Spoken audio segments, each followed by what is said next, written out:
नमस्कार, प्रणाम। देवभूमि में आप सभी का स्वागत है और मैं हूं आपके साथ कृतिका। उत्तराखंड की खबरों की शुरुआत करेंगे। मुख्यमंत्री पुष्कर सिंह धामी का बड़ा बयान सामने आया है। सीएम धामी ने कहा कि वो चारधाम यात्रा को लेकर फिर कोर्ट जाएंगे। चारों धामों में यात्रियों की संख्या बढ़ाए जाने का अपना पक्ष रखते हुए वो नजर आएंगे।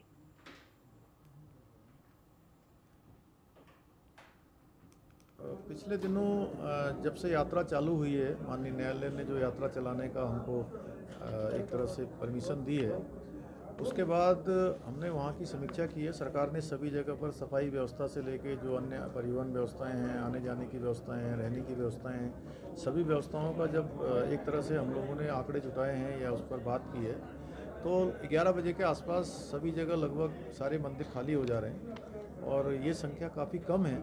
इसलिए माननीय न्यायालय से हम पुनः अनुरोध करेंगे कि संख्या बढ़ा दी जाए और चूँकि अधिक लोग दर्शन करना चाहते हैं तो वो लोग अधिक लोग दर्शन कर पाएँ और हमारे चारधाम यात्रा से जुड़े हुए जो व्यापार करने वाले हैं, छोटे व्यापार करने वाले हैं, उनको भी काफ़ी नुकसान हुआ है। क्योंकि अधिक लोग आएंगे तो निश्चित रूप से उनकी आजीविका का भी जो साधन है वो ठीक से चलेगा।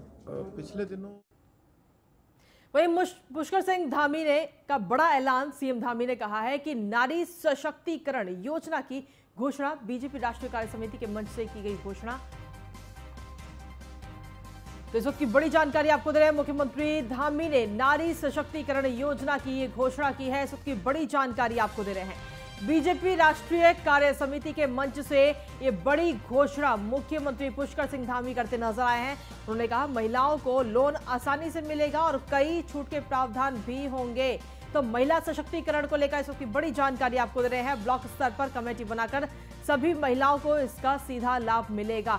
मुख्यमंत्री पुष्कर सिंह धामी ने ये बड़ा ऐलान किया है और नारी सशक्तिकरण योजना की ये घोषणा की है। तो बड़ी जानकारी आपको दे रहे हैं। बीजेपी राष्ट्रीय कार्य समिति के मंच से ये घोषणा की है मुख्यमंत्री पुष्कर सिंह धामी ने।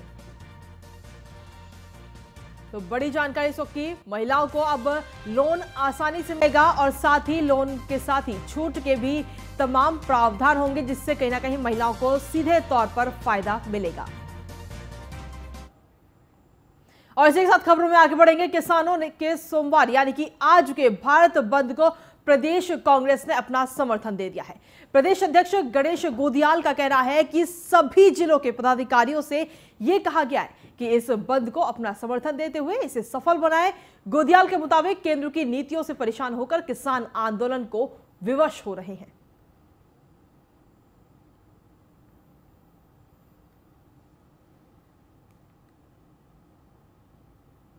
बड़े अफसोस की बात है कि इस देश के अन्नदाता को एक ऐसे कारण के लिए बंद का आह्वान करना पड़ रहा है कि जो कारण सरकार के द्वारा खुद निर्मित किया गया है। सरकार जो एक्ट की बात कर रही है कि हम किसानों के हित में वो एक्ट ला रहे हैं, तमाम किसान 99.9% किसान ये कहता है कि हमें ऐसे एक्ट की कोई ज़रूरत नहीं और ये एक्ट हमारे खिलाफ है, हमारे हित में बिल्कुल। आज भारत बंद के मसले पर राज्य सरकार के मंत्री और प्रवक्ता सुबोध उनियाल ने तीखी प्रतिक्रिया दी है। सुबोध उनियाल ने कहा कि देश में अपनी विश्वसनीयता खो चुके टिकैत सरीखे लोग सिर्फ राजनीति कर रहे हैं। जिस कानून का विरोध किया जा रहा है उसके सही मायने में इन्हें जानकारी ही नहीं है।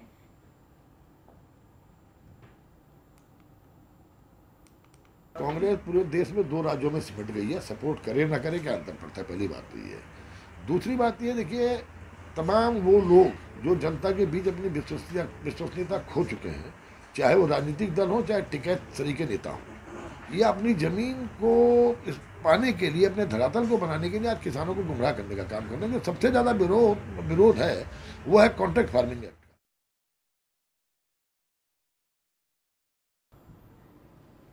वहीं देहरादून में आज भारत बंद और किसान आंदोलन के चलते पुलिस ने पुख्ता इंतजाम किए हैं। हालांकि अभी तक दून में कोई बड़ी रैली या फिर बैठक का आयोजन नहीं हुआ है। एसएसपी जन्मेजय खंडूरी का कहना है कि बाजार बंद करने के लिए कोई जोर जबरदस्ती बर्दाश्त नहीं की जाएगी। साथ ही सोशल मीडिया पर भी पैनी नजर रखी जाएगी। इसके अलावा थाना प्रभारी और सीओ को राउंड पर रहने के भी साफ तौर पर निर्देश दिए हैं। दरअसल आपको बता दें कि भारत बंद को कांग्रेस ने भी अपना समर्थन दे दिया है और आज पूरे देश में भारत बंद को लेकर के जगह जगह तैनाती भी की गई है।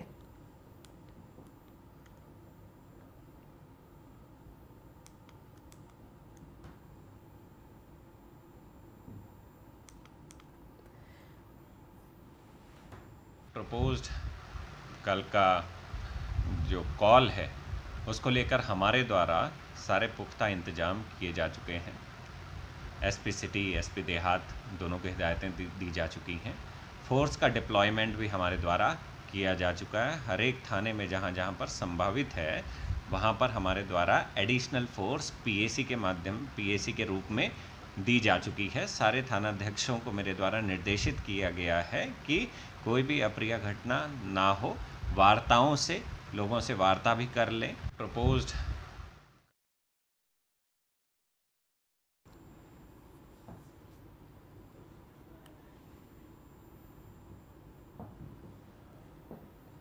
वहीं देहरादून के जोईवाला में मैराथन दौड़ का आयोजन किया गया और इस मैराथन दौड़ में करीब 200 प्रतिभागियों ने हिस्सा लिया।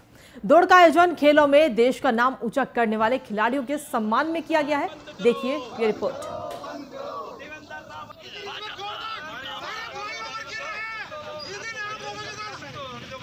तो आपको बता दें कि जोईवाला विधानसभा के अंतर्गत बने मियावाला फ्लाईओवर के निर्माण की जांच के लिए आप कार्यकर्ताओं ने सीबीआई जांच की मांग की है और साथ ही राज्यपाल के नाम एक ज्ञापन भी सौंपा है। फ्लाईओवर की दीवारों की जर्जर हालत हो चुकी है और इसी के चलते उन्होंने पूर्व मुख्यमंत्री त्रिवेंद्र सिंह रावत के डिफेंस कॉलोनी आवास का घेराव करते हुए कूच किया, जहां पुलिस की तरफ से विधानसभा के पास ही उन्हें रोक दिया गया। वहीं रोके जाने पर कार्यकर्ताओं ने पूर्व मुख्यमंत्री के खिलाफ जमकर नारेबाजी की और इस दौरान उनकी पुलिस से तीखी नोकझोंक भी हुई।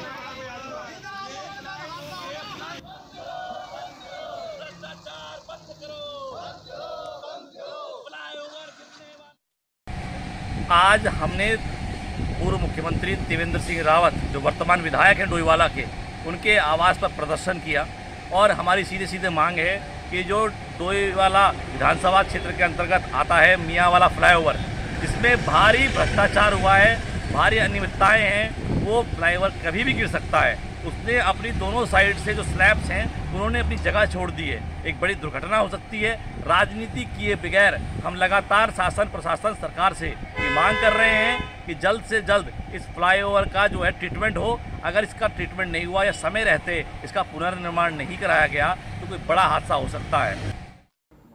और इसी बीच चलिए इस वक्त की बड़ी खबर की ओर सीधे रुख करेंगे। विश्व पर्यटन दिवस पर मुख्यमंत्री धामी ने बधाई दी है। प्रदेश में आयोजित कार्यक्रम में शिरकत भी मुख्यमंत्री करेंगे और साथ ही सीएम आवास में शिक्षा विभाग के कार्यक्रम में शिरकत करते हुए मुख्यमंत्री पुष्कर सिंह धामी नजर आएंगे। तो इस वक्त की बड़ी जानकारी आपको दे रहे हैं। सीएम आवास में शिक्षा विभाग के कार्यक्रम में शिरकत आज मुख्यमंत्री करेंगे। तो बड़ी जानकारी, विश्व पर्यटन दिवस है आज और इसको लेकर के मुख्यमंत्री ने सभी को बधाई दी है। प्रदेश में जो कार्यक्रम आयोजित किए जा रहे हैं उसमें भी मुख्यमंत्री पुष्कर सिंह धामी शिरकत करते हुए नजर आएंगे। साथ ही सीएम आवास में शिक्षा विभाग के कार्यक्रम में भी मुख्यमंत्री पुष्कर सिंह धामी शिरकत करेंगे।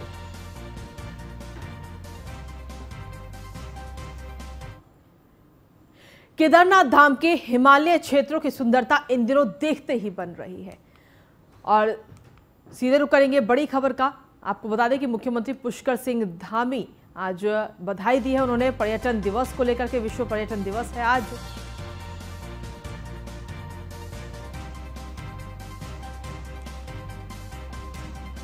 तो प्रदेश में आयोजित कार्यक्रम में शिरकत मुख्यमंत्री आज करते हुए नजर आएंगे। विश्व पर्यटन दिवस है और उसको लेकर मुख्यमंत्री पुष्कर सिंह धामी ने बधाई दी है।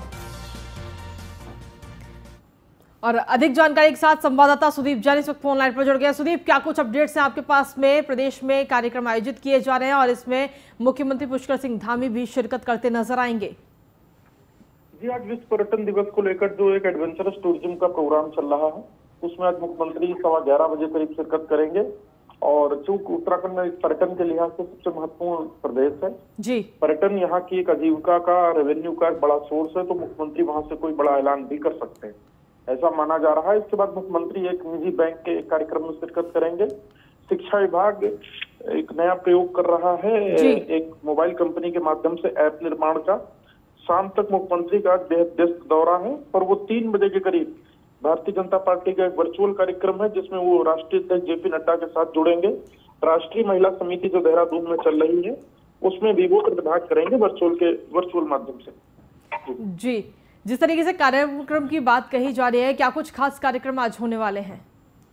जी, आज विश्व पर्यटन दिवस पर जो हॉट एयर बैलून वगैरह लगाए गए हैं यहाँ पे मालसी में, यहाँ पे मुख्यमंत्री पहुंचेंगे क्योंकि एडवेंचर टूरिज्म है, यहाँ मुख्यमंत्री कोई बड़ी घोषणा कर सकते हैं, ऐसा अनुमान है।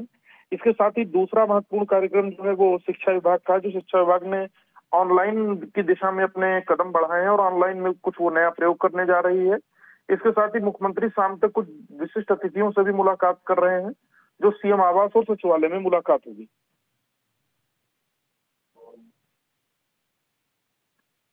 सुदीप, जिस तरीके से बताया जा रहा है कि 11 बजे ये कार्यक्रम है, आखिर इस कार्यक्रम में और कौन कौन लोग पहुंचने वाले हैं? तो देखिए, अभी तक की जानकारी के मुताबिक मुख्यमंत्री इसमें शामिल होंगे, पर्यटन मंत्री को भी आमंत्रित किया गया है। इसके अलावा सेक्रेटरी टूरिज्म दिलीप जावलकर और डायरेक्टरेट जो पर्यटन विभाग का निदेशालय है वहां के भी अफसर इसमें मौजूद रहेंगे और कुछ निजी एजेंसियां, निजी कंपनियां भी इस कार्यक्रम में बुलाई गई हैं, जो कि अलग अलग आयोजन करती हैं, कराती हैं समय समय पर, तो सब यहाँ मौजूद रहेंगे और मीडिया कर्मियों को भी यहाँ आमंत्रित किया गया। लिए तो आपको बता दें कि जी बहुत बहुत धन्यवाद सुदीप तमाम जानकारी देने के लिए। तो प्रदेश में आज कार्यक्रम आयोजित किए जा रहे हैं और इसमें मुख्यमंत्री पुष्कर सिंह धामी शिरकत करते हुए नजर आएंगे। साथ ही शिक्षा विभाग की तरफ से एक नया प्रयोग भी किया जा रहा है और उसमें भी मुख्यमंत्री धामी आज नजर आने वाले हैं। साथ ही आपको बता दें कि विश्व पर्यटन दिवस पर मुख्यमंत्री ने सभी प्रदेशवासियों को बधाई दी है, क्योंकि उत्तराखंड आपको बता दें कि अपने पर्यटन को लेकर के कहीं ना कहीं जाना जाता है। इसी के साथ खबरों में आगे बढ़ेंगे। केदारनाथ धाम के हिमालय क्षेत्रों की सुंदरता इन दिनों देखते ही बन रही है।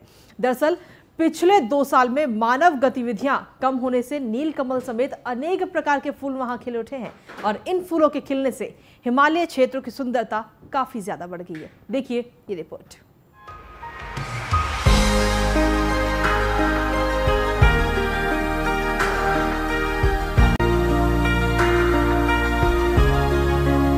ये नीलकमल है। जी हाँ, इन दिनों केदारनाथ का हिमालयी क्षेत्र वासुकी ताल की सुंदरता देखते ही बन रही है।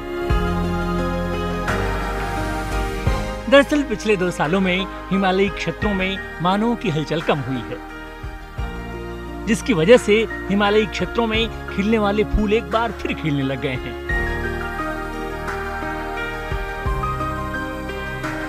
केदारनाथ धाम से लगभग 8 किलोमीटर दूर स्थित वासुकी ताल के आसपास के हिमालयी क्षेत्र सहित बुग्यालों में नीलकमल, सोसरिया, हेराक्लम वालीची, मीठा विष समेत कई प्रकार के फूल खिल गए हैं। वासुकी ताल के क्षेत्र में इस प्रकार के फूल काफी सालों बाद देखने को मिले हैं। बुग्यालों में दूर दूर तक फूल खिले हुए हैं। नीलकमल फूल की बात करें तो ये हिमालयी फूल है और हिमालयी क्षेत्रों में ही पाया जाता है।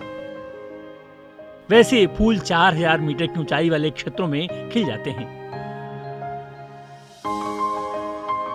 नीलकमल फूल की अपनी ही अलग पहचान है। इसके अलावा सोसरिया फूल वासुकी ताल वाले हिमालयी क्षेत्र में पहली बार पाया गया है। ये फूल सिर्फ हिमालयी रीजन में ही पाया जाता है। वासुकी ताल में ये फूल 1-2 जगह नहीं बल्कि काफी बड़े भूभाग में अत्यधिक संख्या में खिले हैं। हिमालयी पुष्प कई बीमारियों के इलाज में रामबाण भी साबित होते हैं। अब क्योंकि केदारनाथ धाम की यात्रा शुरू हो गई है, यात्रा पर आने वाले हजारों भक्त केदारनाथ से वासुकी ताल को निहारने भी आते हैं। यात्रियों की आवाजाही से हिमालयी क्षेत्रों में इन फूलों का दोहन भी हो सकता है और हिमालय को भी नुकसान पहुंच सकता है। इस वर्ष केदारनाथ वन्यजीव प्रभाग के उच्च हिमालयी क्षेत्रों में मानवीय गतिविधियां कम होने के कारण विभिन्न प्रकार के जो फ्लावर्स हैं वो खिले हुए देखे जा सकते हैं, जिसमें एकोनिटम स्पीशीज सोसोरिया, एटकिंसोनी और जेनेटियाना फाइलेक्स, जिसे लोकल लैंग्वेज में नीलकमल भी कहा जाता है, वो भी अत्यधिक मात्रा में जो है वासुकी ताल क्षेत्र में देखा जा सकता है। बहरहाल ये तस्वीरें आंखों को सुकून दे रही हैं। देवभूमि की असली सुंदरता में नए रंग भर रही हैं। न्यूज़ 1 इंडिया के लिए रुद्रप्रयाग से रोहित डिमरी की रिपोर्ट।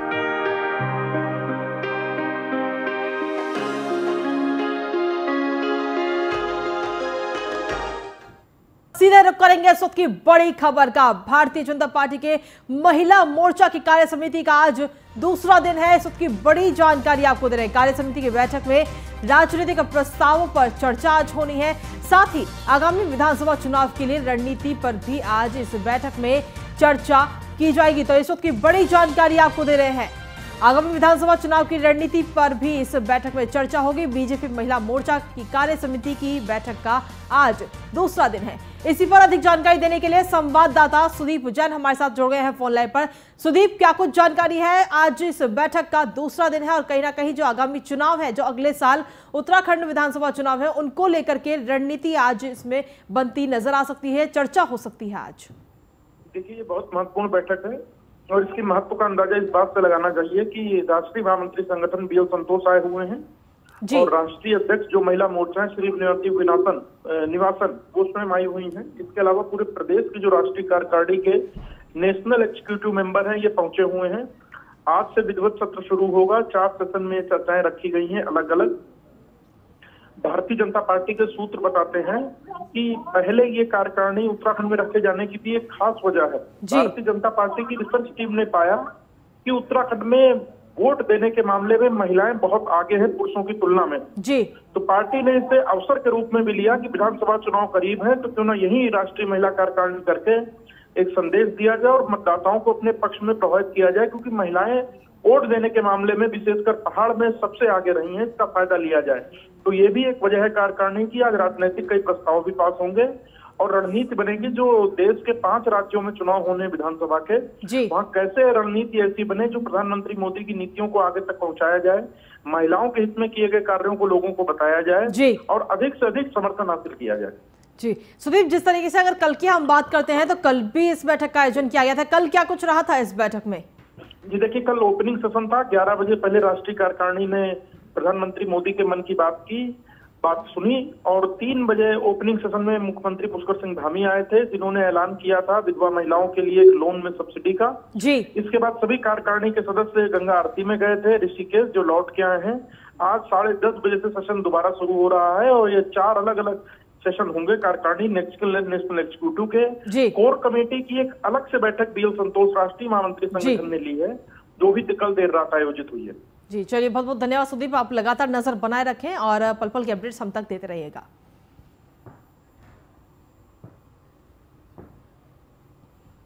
वहीं दिनेशपुर में नशे के खिलाफ बढ़ रहे अपराध को रोकने के लिए मैराथन दौड़ का ये बड़ा आयोजन किया गया, जिसमें 250 बच्चों ने हिस्सा लेकर नशे के खिलाफ लोगों को जागरूक किया है। दौड़ प्रतियोगिता में पहले स्थान पर आने वाले मनोज दोशाद को वरिष्ठ पुलिस अधीक्षक की तरफ से स्मृति चिन्ह देकर सम्मानित भी किया गया और इस मौके पर पहुंचे वरिष्ठ पुलिस अधीक्षक दिलीप सिंह कुंवर ने कहा कि क्षेत्र में नशे के खिलाफ जो बच्चों ने अभियान चलाया है वो एक सराहनीय कदम है और अगर कोई नशा करता या बेचता पाया गया तो उसकी सूचना प्रशासन को दी जाएगी।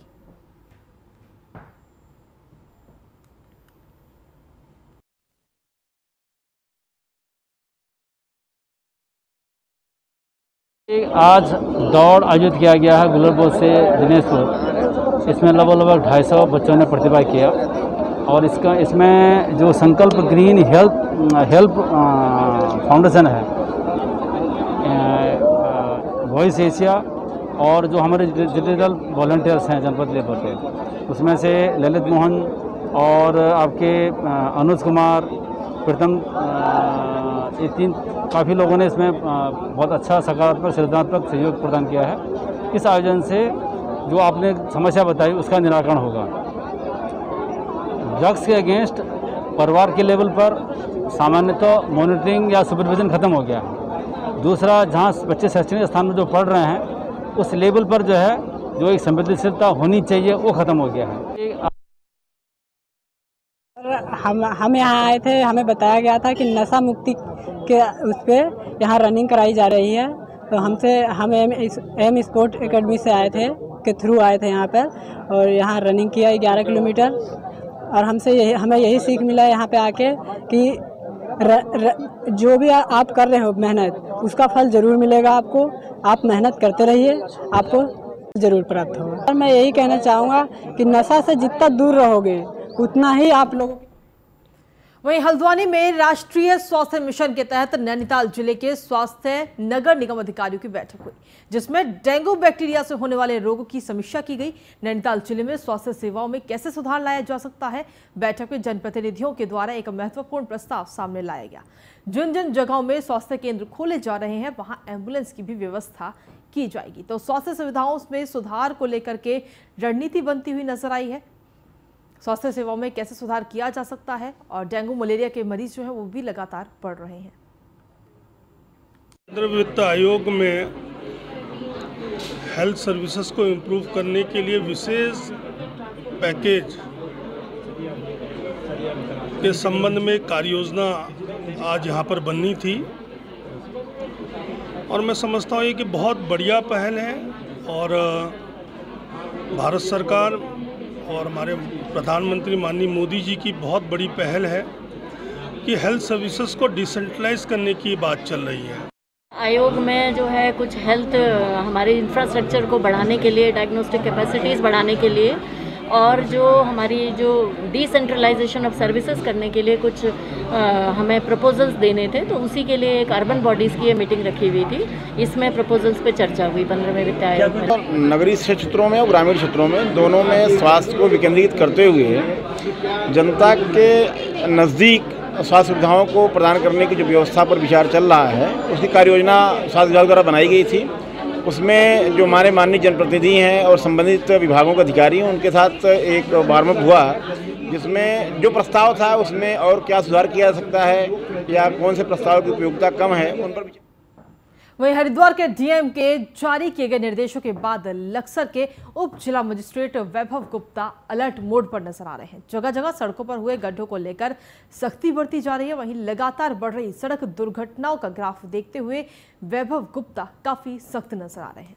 पुलिस थानों समेत तहसीलदार और संबंधित विभागों के कई अधिकारी संघ ने एक अहम बैठक बुलाई, जिसमें उप जिला मजिस्ट्रेट ने कड़े निर्देश जारी करते हुए शीघ्रता के साथ क्षेत्र की सड़कों का निरीक्षण कर गड्ढा मुक्त करने को लेकर कहा गया। वहीं लक्सर पुलिस समेत खानपुर पुलिस और तहसीलदार मजिस्ट्रेट को भी निर्देश जारी किए गए हैं कि भविष्य में अगर सड़कों पर हुए गड्ढों के कारण कोई दुर्घटना होती है तो संबंधित विभागों के खिलाफ सख्त कानूनी कार्रवाई की जाएगी।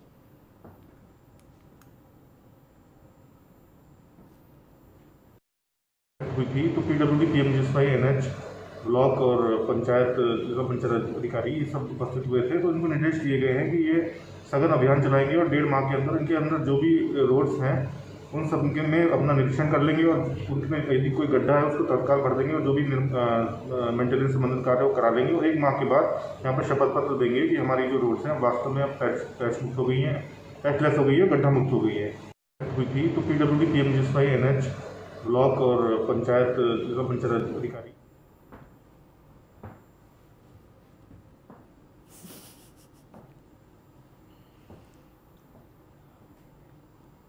वहीं हरिद्वार के ललताना पुल के पास एक बड़ा सांप मिलने से लोगों में हड़कंप मच गया। मौके पर मौजूद वन विभाग को इसकी सूचना दी और वहीं टीम ने मौके पर पहुंचकर सांप को रेस्क्यू किया और जंगल में सुरक्षित स्थान पर सांप को वापस छोड़ दिया गया। तो ये तस्वीरें इस वक्त आप देख रहे हैं, वन विभाग ने इस सांप का रेस्क्यू किया और वापस जंगल में छोड़ दिया है। दरअसल हरिद्वार में ये सांप पाया गया, जिसके बाद में वन विभाग को इसकी सूचना दी गई।